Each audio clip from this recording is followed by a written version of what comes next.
Bienvenue sur Africa 24, poursuite du 28e sommet de l'Union africaine qui a vu l'élection d'un nouveau président à la tête de la commission de l'institution. Ils sont avec nous pour parler de ce sommet, un sommet aux multiples enjeux. Notre éditorialiste, tout d'abord Jean-François Kandji Kambé. Jean-François, c'est un plaisir.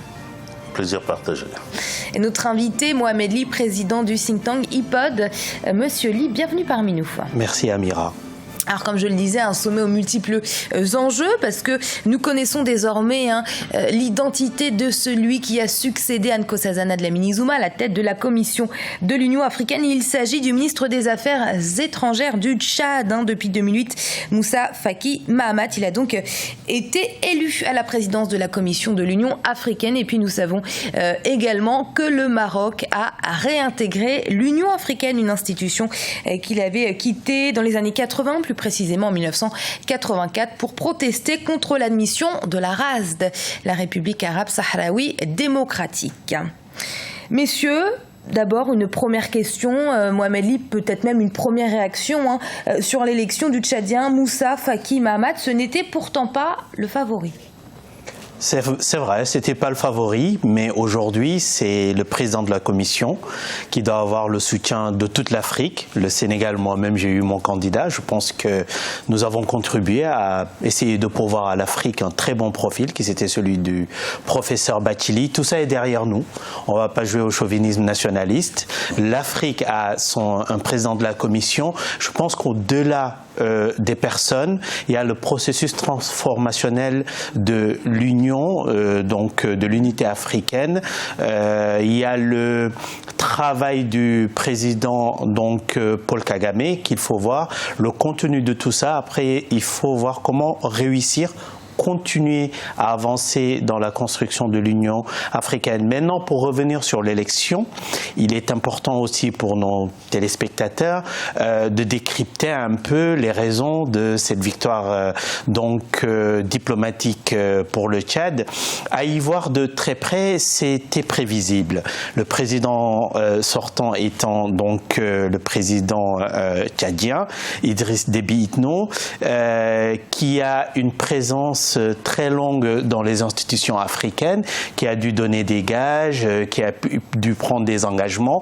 Aujourd'hui, il a été récompensé. Le profil aussi, c'est un très bon profil que le Tchad nous a donné. Aujourd'hui, avec le jeu des équilibres, l'Afrique de l'Ouest a la présidence avec Alpha Condé. Et effectivement, il y a une péréquation, un équilibre des régions qui auraient voulu que toutes les responsabilités ne se retrouvent pas en Afrique de l'Ouest. Donc le candidat sénégalais était un peu disqualifié du fait que la vice-présidente est allée déjà en Afrique de l'Ouest. Donc tout sont étant dit, en panafricain convaincu, l'essentiel c'est de soutenir donc l'équipe exécutive de l'Union africaine, de les accompagner et aussi de leur demander de jouer de toutes leurs prérogatives pour faire avancer l'Union et de s'approcher de plus des peuples, de ne pas faire une Union africaine des élites. Alors, Jean-François, quels sont selon vous les défis prioritaires de Moussa Faki Mahamat maintenant qu'il est à la tête de la Commission de l'Union africaine? S'il devait avoir un défi prioritaire? Un défi, moi j'allais dire que j'ai tendance à penser que les défis d'hier sont les défis de demain. Parce que d'une certaine manière, l'ancienne commission et Madame Dlamini-Zuma n'a pas si bien réussi que cela. Donc les défis qui étaient ceux du début de sa candidature et de tout son mandat restent encore aujourd'hui devant nous. Et s'il faut réussir quelque chose, c'est réussir d'abord la réforme de l'organisation. Parce que la réforme du leadership, en tout cas le leadership, dépend de la réforme de l'organisation. Et il dépend d'abord, cela a été très très bien dit hier, je vous ai suivi un peu avec mon ami Daouda, cela a été très bien dit, il y a un élément central de cette réforme, c'est la commission.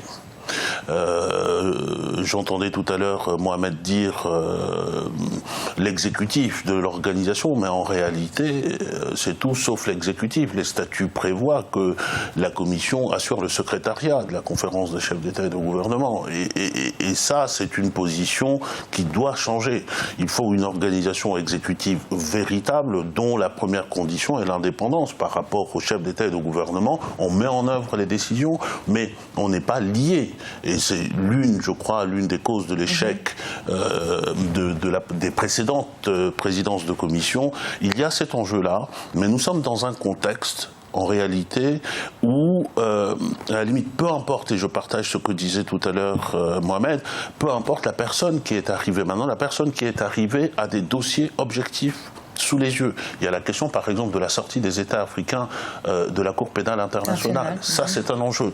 La question du financement de l'organisation, c'est-à-dire de l'autonomie de l'organisation, ça, c'est un enjeu à mettre en œuvre très, très rapidement. La question de la sécurité du continent, c'est un enjeu. Et derrière tout cela, il y a le fondamental, c'est-à-dire le développement de l'Afrique, des États africains, des peuples africains, et assurer cette organisation est là d'abord pour assurer le bonheur des peuples africains. Alors justement, vous parlez de la réforme de l'institution, hein, une réforme qui a été commandée au président rwandais Paul Kagame, accompagné de 9 collaborateurs, un projet de réforme qui a été adopté formellement, c'était hier matin, hein, le 30 janvier, en ouverture du 28e sommet. Le texte devrait être mis en application dans les prochains mois par la nouvelle commission, et selon les termes du président rwandais Paul Kagame, je vais citer, hein, nous avons une organisation dysfonctionnelle dont la valeur pour nos États membres est limitée, qui a peu de crédibilité auprès de nos partenaires internationaux et en laquelle nos citoyens n'ont pas confiance. Un triste constat. Mohamed Ly, est-ce un constat que vous partagez d'ailleurs? C'est un constat que je partage parfaitement et c'est ce que j'attendais du travail du président Paul Kagame, vu son leadership, son caractère par rapport dans le concert des nations, par rapport à ses pairs. Je me félicite d'abord de la constitution de son équipe. Christina Duarte, Carlos Lopez, Donald Kaboreka, c'était du lourd, c'était de la réflexion et c'est surtout de l'innovation. Et on attendait beaucoup ça. Dans cette Afrique-là, il faudra, avec la géopolitique, avec les conséquences de l'élection de Donald Trump, avec le Brexit en ligne, c'est quand même l'Afrique, nous sommes dans un village planétaire. Il faudrait que nous anticipions, que nous soyons dans la prospective. Et c'est pas forcément, je le dis souvent, j'aime cette phrase, notre futur n'est pas constitué du passé de l'Occident. C'est-à-dire on n'est pas obligé de faire les mêmes erreurs. Aujourd'hui, nous sommes dans des organisations internationales qui sont dans du repli en soi et l'Afrique doit travailler à l'innovation, à essayer de penser le monde de demain. Et je pense que c'est ce que le travail de la Commission, donc le travail du président Paul Kagame, a préparé à ça. Le professeur l'a dit, il y a une chose pour moi qui est rédhibitoire, c'est-à-dire que 70% du budget de l'Union africaine nous proviennent de l'extérieur. C'est inadmissible. Ils ont proposé 0,2% de taxes sur les importations des pays. C'est extraordinaire. Il faut que l'Afrique finance ses institutions, finance son vœu de développement, de paix et de sécurité. Et comme on parle d'Afrique, je vais parler d'un adage wolof qui dit ça veut dire quoi dans une langue africaine? Celui qui a la bourse détient les décisions. Donc nous ne pouvons pas être dans des pays où aujourd'hui l'opinion en général africaine est une opinion publique responsable, mais surtout qui demande de la dignité. Nous le voyons sur la CPI. Et là, il ne suffit pas juste de dénoncer le fonctionnement de la CPI, il faut peut-être aussi mettre en place une CPA opérationnelle. En deuxième lieu, sur les francs CFA en général, l'opinion rejette très clairement, et j'en suis solidaire, donc notre arrimage à l'euro. Donc quand nous avons une Afrique qui avance, qui est sortie des indépendances, qui a commencé à se construire, qui a des centres régionaux forts comme la CEDEAO, des intégrations qui se font, nous ne sommes plus l'Afrique des années 60. Et donc, pour revenir au travail, à votre question de la Commission et du travail de Paul Kagame, il faut vraiment parler et du financement et du fonctionnement et des prérogatives de la Commission. Et je suis d'accord avec le professeur, le rôle de secrétariat doit être dépassé parce que le leadership vient effectivement du contenu de la Commission et pas de la personnalité, quoique elle puisse être grande et quelqu'un qui a un fort caractère, ce sont les textes qui donnent du contenu donc, à ce rôle-là. Donc beaucoup de missions, hein, beaucoup de projets pour le nouveau président de la Commission de l'Union africaine, le ministre tchadien des Affaires étrangères, Moussa Faki Mahamat. Hein, il a 56 ans et son élection a beaucoup été commentée au Tchad. Je vous laisse écouter la réaction de ses concitoyens. Regardez. J'étais vraiment fou de joie parce que le candidat a orienté plus des actions vers la jeunesse et en tant que responsable d'une coordination de jeunes qui luttent contre le VIH-Sida, j'étais très content parce que le moment est venu pour que la jeunesse puisse bouger. Et cette victoire n'est pas la victoire du Tchad, comme disait même le candidat lui-même. Il disait que mon pays c'est l'Afrique, mon village c'est le Tchad. C'est la victoire de l'Afrique. Pendant les 10 années d'expérience qu'il a passé au ministère des Affaires étrangères, il a connu toutes ces crises. Le Tchad en a connu, la bande sahélo-sahélienne en connaît. Je crois qu'il a déjà travaillé sur ces différents dossiers. Je crois qu'encore là, il pourrait sa présence en tant que président de la Commission de l'Union africaine pourrait amplifier le potentiel de solutions. Je crois qu'il n'est pas seul. Il y a aussi l'expérience qu'il a eue, mais le président Alpha Condé, dont je reviens toujours, et même au-delà, le président Idriss Déby, qui va suivre de près. À travers l'élection de M. Moussa Faki Mahamat, ministre des Affaires étrangères du Tchad, c'est la diplomatie tchadienne qui a gagné, et cette diplomatie tchadienne maintenant sera à l'œuvre pour la reconstruction, pour le développement de notre continent africain. Donc on vient d'écouter les avis des Tchadiens, de bons avis. Pour autant, Jean-François, c'est une personnalité, Monsieur Faki Mahamat, on peut le dire, controversé au Tchad. Je pense que d'abord, Faki Mahamat est une personnalité au Tchad, a été Premier ministre et était ministre des Affaires étrangères, donc c'est du poids lourd au Tchad. Je pense que les controverses qui tournent autour de lui tournent beaucoup moins autour de sa personnalité qu'autour du fait que c'est un fidèle des fidèles du régime actuel, et donc d'Idriss Déby Itno. Il est vrai que, alors même qu'à l'extérieur, la campagne qui avait été menée par le président Déby a très bien fonctionné, a marché auprès, par exemple, des États d'Afrique de l'Ouest qui ont porté massivement leur suffrage à la fin sur sa candidature. Autant à l'intérieur, il y a un certain nombre de mouvements de la société civile, de la jeunesse, qui ont fait une campagne contre cette candidature, mais je pense pour des raisons de politique interne. Je dis assez souvent qu'il y a le Idriss Déby du dehors et celui du dedans, et là, en l'occurrence, c'est vraiment vrai. Ça se voit. À l'intérieur du Tchad, il y a des difficultés aujourd'hui, des difficultés d'ordre économique, mais pas seulement, des difficultés d'ordre social, avec des grèves, avec des salaires qui ne sont pas payés. Donc il y a du mouvement à l'intérieur du Tchad, et je pense que dans la vision de ceux qui militaient contre cette candidature, il s'agissait surtout de ne pas offrir une chance de plus à travers une vitrine internationale à un régime qu'ils considèrent à l'intérieur comme... enfin, qu'ils ne soutiennent pas à l'intérieur.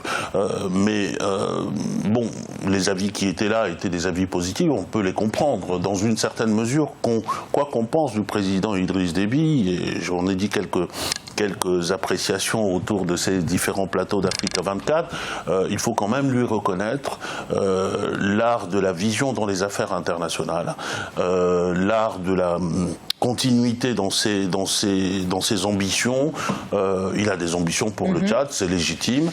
Il se trouve qu'il les réussit, et dans ces circonstances particulières, je parlais tout à l'heure de l'Afrique de l'Ouest, c'est un peu la prime, je dirais, de l'engagement, non seulement de l'engagement du Tchad, mais du fait que Idriss Déby a su pressentir, réagir, décider, notamment d'intervenir au Mali, d'intervenir auprès du Cameroun et aussi au Nigeria, contre Boko Haram, de prendre des positions, et je pense que c'est tout cela qu'il est en train de récolter, le prix de tout cela. Oui, Idriss Déby Itno, président tchadien, que l'on surnomme aisément le gendarme du monde, en tout cas, Monsieur Ly, le gendarme de l'Afrique. Je voudrais revenir avec vous sur ce volet sécuritaire, un volet qui sera très très important, parce que quand Jean-François parlait d'un bilan plutôt négatif pour Madame Zouma, c'est surtout au niveau de ce volet sécuritaire, parce qu'on l'a bien vu, elle n'a pas réussi à résoudre les conflits sécuritaires sur le continent africain. Ce sera en tout cas aujourd'hui une des missions prioritaires de Moussa Faki Mahamat. Oui, il y a le volet sécuritaire sur lequel on peut dire que ça n'a pas été un succès. Il y a aussi le volet des droits humains. Je rappelle qu'à la veille de ce 28e sommet, il y a Amnesty International qui en a profité pour faire écho à son rapport et a dressé un bilan très sombre donc de la présidence de Madame Zouma. C'est-à-dire que nous nous sommes rendus compte qu'avec la présidence de Madame Zouma, l'Union africaine a baissé d'un cran d'exigence vis-à-vis des droits humains. C'est regrettable et c'est quelque chose à rectifier tout de suite. Et vous avez raison. Monsieur Ly, je vous coupe, pardonnez-moi. Est-ce dû à un manque de volonté de la part de Madame Zouma ou un manque de marge de manœuvre ? Les deux, c'est de là que ça se combine, mais une fois qu'on occupe une place, moi j'ai tendance à penser que la volonté, le fait d'appeler au président, de faire des déclarations, de se positionner en tant que président de la commission, même si vous n'avez pas de marge de manœuvre, même si on n'a pas mis en place la force africaine en attente ou la capacité africaine de réaction rapide, qui sont des initiatives qui ont été lancées ça et là et qui retardent beaucoup l'organisation de la défense et des forces de défense et d'intervention sur le continent. C'est vrai, elle n'a pas de levier, mais rien ne le prive. L'Amnesty International n'a pas d'armée, n'a pas de levier. On les écoute, on les cite. Parce elle n'a pas eu assez de prise de position. Voilà, il faut faire des prises de position très claires, condamner et ne pas avoir peur de se mettre à dos certains régimes, même si ce sont des régimes présents dans la conférence des chefs d'État, mais oser leur dire ceci est inadmissible aujourd'hui sur notre continent. Et c'est ce leadership-là, c'est ce caractère-là aujourd'hui qu'on attend de M. Moussa Faki et qu'on attend en général de la Commission de l'Union africaine avec, vous avez parlé de paix et sécurité, c'est vrai, une commission que dirige et continue à diriger l'Algérie, donc sur lequel l'Union africaine met énormément de moyens financiers et joue à la coordination. Maintenant, il faudra avoir une cohésion de la défense et de la mise en place de nos stratégies de paix et sécurité continentale, parce qu'il y a plusieurs initiatives sous-régionales, même plus bas que sous-régional. Nous avons vu aujourd'hui, ce que je peux dire, l'échec du G5 sahélien avec un nouvel accord entre le Mali, le Tchad et autres. Et donc tout ceci pour dire rien n'est trop tard. Il faut vraiment, et l'Afrique a ses capacités humaines, ses capacités de réaction, de pouvoir repenser sa paix, repenser sa sécurité. Je pense que l'élection d'un nouveau président de la Commission doit réinsuffler au niveau de l'Afrique certaines priorités, une certaine vision et qu'on se réapproprie encore davantage donc notre destin continental. 2017, Jean-François, quels sont les pays que l'Union africaine devra surveiller de près? Je parle bien évidemment du côté sécuritaire. Du côté sécuritaire, c'est toute l'Afrique qu'il faut surveiller de près, parce que en réalité, les défis sécuritaires, ce sont les crises. C'est ce dont nous sortons. D'ailleurs, nous n'en sommes pas sortis. Les crises post-électorales. À chaque fois qu'il y a élection en Afrique, nous avons un risque majeur de crise. C'était une année d'élection 2016. En plus, et ça va revenir, maintenant ça revient de façon périodique. Nous avons la question du terrorisme, notamment en Afrique. Et donc sur tous ces fronts-là, qu'on prenne l'un ou l'autre, tous les États africains sont concernés. Et il se trouve que là, comme ailleurs, le véritable enjeu, quand je disais tout à l'heure que les défis d'hier restent les défis de demain, le véritable enjeu, c'est que les Africains règlent leurs problèmes eux-mêmes, qu'ils puissent les régler jusqu'à maintenant, et c'est ce que vous indiquiez tout à l'heure, l'une des raisons qui font qu'on peut considérer qu'il y a échec aujourd'hui de la présidence de Mme Zouma, c'est que, prenez par exemple les crises post-électorales. au Congo, Brazzaville, au Congo démocratique, on a dépêché bien sûr Edem Kodjo, mais est-ce que c'est Edem Kodjo qui a permis de cette sortie de crise qui est en cours? Non. Regardez au Burundi, regardez là où il y avait des crises, ce n'est pas l'Union africaine qui a contribué à résoudre. En République centrafricaine, par exemple, l'Union africaine est absente.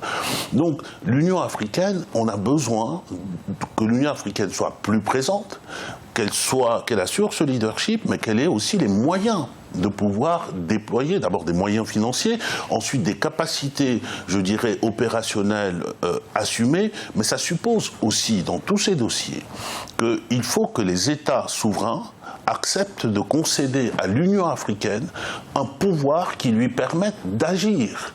Jusqu'à maintenant, ce n'est pas le cas. N'est-ce pas un vœu pieux? Mais c'est un vœu pieux, mais quand les chefs d'État et de gouvernement se mettent autour d'une table ou devant la presse et nous agitent un passeport de l'Union africaine, ça veut dire quoi ? Un passeport de l'Union africaine, ça veut dire qu'il y a une entité qui existe, et cette entité-là existe pour elle-même, et non pas seulement par rapport à des États. Nous n'avons plus seulement besoin de discours et de symboles, nous avons besoin que ces symboles-là rentrent dans la réalité.